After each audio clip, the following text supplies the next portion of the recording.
আপনারা ক্লিক করবেন।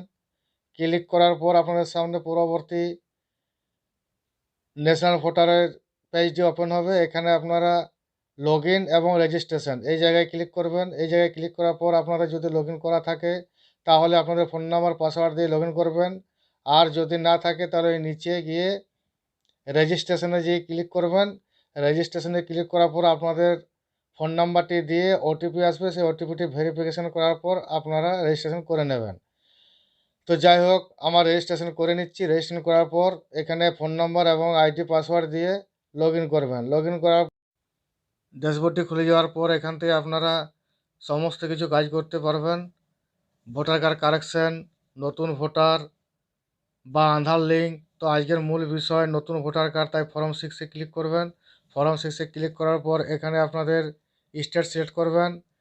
State select করার পর আপনাদের যদি ল্যাঙ্গুয়েজ চেঞ্জ করতে হয় তাহলে এই উপরের অংশটিতে গিয়ে এখান থেকে আপনারা চেঞ্জ করে নেবেন। এরপরে এখানে আপনাদের ডিস্ট্রিক্ট, সেই ডিস্ট্রিক্টটি এখান থেকে সিলেক্ট করে নেবেন। এখানে আপনাদের অ্যাসেম্বল বা বিধানসভা, সেই বিধানসভা কেন্দ্রটি এখান থেকে সিলেক্ট করে নেবেন। আপনাদের যেটি হবে, আমার রানীবাঁধ, তাই রানীবাঁধ এখানে সিলেক্ট করে নিচ্ছি। এরপর যার নামে ভোটার কার্ড করবেন তার নামটি এখানে বসিয়ে নেবেন। আধার কার্ডে বা স্কুল সার্টিফিকেটে যেটি সঠিক নাম সেই নামটি ভালোভাবে দেখে শুনে বসিয়ে নেবেন। এরপর স্যার নাম থাকলে এখানে বসিয়ে নেবেন, কিংবা ওপরের লাইনটিতে ফিল আপ করে নিতে পারেন।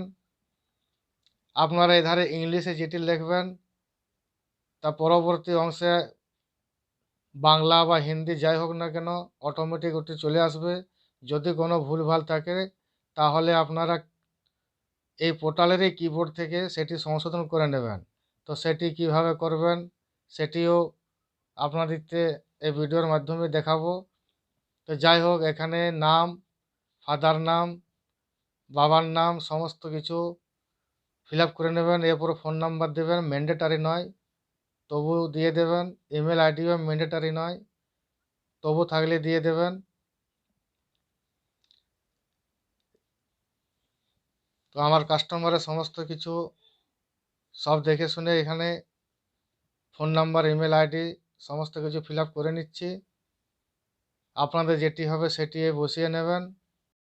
সাইডের অংশটি যদি আপনার নিজের ফোন নাম্বার, ইমেল আইডি হয়ে থাকে তাহলে কিছু করার দরকার নেই। অন্যের হলে এখানে তীর চিহ্ন দেবেন। এরপর কাস্টমারের আধার কার্ডের নাম্বারটি বসিয়ে নেবেন। কাস্টমারের আধার কার্ড নাম্বারটি বসিয়ে নেওয়ার পর পরবর্তী মেল ফিমেল সিলেক্ট করে নেবেন। এরপর ডান সাইডে আপনারা দেখতে পাবেন যেগুলো ইংলিশে ফিল আপ করেছেন সেগুলো বাংলা বা হিন্দি যে ল্যাঙ্গুয়েজে আপনারা করবেন সেটি সঠিক হয়েছে কি না আপনারা দেখে নেবেন। যদি ভুল থাকে তো এই সাইডে কিবোর্ডে ক্লিক করে আপনারা এই কিবোর্ড থেকেই আপনাদের যেটি সঠিক নাম সেই সঠিক নামটি এখান থেকে দেখে দেখে বসিয়ে নেবেন। এরপর সমস্ত কিছু ভালোভাবে আরেকবার দেখে নেবেন। দেখে নেওয়ার পর এখানে ডেট অফ বার্থ, এই ডেট অফ বার্থ যেটি সঠিক সেটি এখানে বসিয়ে নেবেন। বসিয়ে নেওয়ার পর ডেট অফ বার্থ যে ডকুমেন্টস আপলোড করবেন সেই ডকুমেন্টসটি আপনারা জেপিইজি বা পিএনজি আকারে 5 MBর মধ্যে স্ক্যান করে রাখবেন। তো আমার কাস্টমারের আধার কার্ড জেপিইজি আকারে 5 MBর মধ্যে স্ক্যান করে রাখা আছে, তাই আধার কার্ড সিলেক্ট করছি। আধার কার্ড সিলেক্ট করার পর চুজ ফাইলে গিয়ে আপনাদের যে ফাইলে রাখা আছে সেই ফাইল থেকে আপনারা আপলোড করে দেবেন। এইভাবে আপনারা আপলোড করে দেওয়ার পর পরবর্তী পেজটি অ্যাড্রেস, এখানে আপনারা কাস্টমারের বাড়ির নাম্বারটি লিখে নেবেন। কাস্টমারের কাছ থেকে জেনে নেবেন বা ভোটার কার্ডের পেছনেও লেখা থাকতে পারে। এরপর রোড, টাউন সিলেক্ট করে নেবেন, সেটি এখানে লিখে নেবেন। এরপরে এখানে ভিলেজ, যে ভিলেজে বসবাস করে সেই ভিলেজটি এখানে লিখে নেবেন। লিখে নেওয়ার পর পোস্ট অফিস লিখবেন।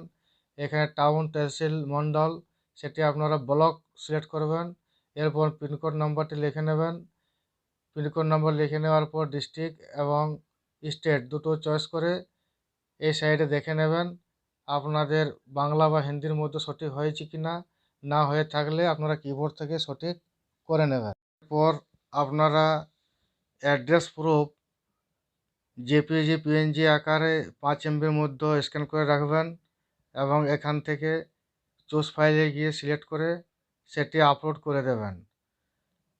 তো আমার চুজ ফাইলে গিয়ে আধার কার্ড করা আছে, তাই আধার কার্ডটি আপলোড। এরপর আপনাদের ফটো ইমেজ জেপিজি পিএনজি আকারে 3.5 4.7 সেন্টিমিটারে আপনারা ফাইল করে রাখবেন।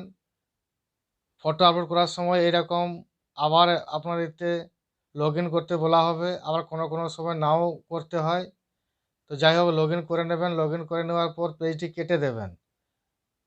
কেটে দেওয়ার পর আপনাদের যে ছবিটি রাখা আছে এইভাবে আপনারা A4 সাইজের ঠিক মিডিল অপশানে ছবিটি রেখে সেভ করে রাখবেন। এরপর আপনাদের মাউসের মাঝে ড্র্যাগ করে সঠিকভাবে ওপর নিচ করে এই ঘরটির মধ্যে ভালোভাবে বসিয়ে নেবেন। বসিয়ে নেওয়ার পর সেভ অ্যান্ড প্রিভিউতে ক্লিক করবেন। তো সেভ আর প্রিভিউ ক্লিক করার পর আপনার সামনে দেখাবে এইভাবে ছবিটি হয়েছে এবং আপনি সেভ করে দেবেন।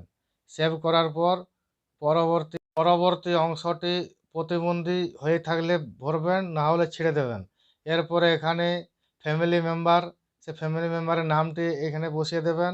তার সাথে কি সম্পর্ক সে সম্পর্কটি এখানে বসিয়ে দেবেন এবং ভোটার কার্ডের নাম্বারটি এখানে দিয়ে দেবেন।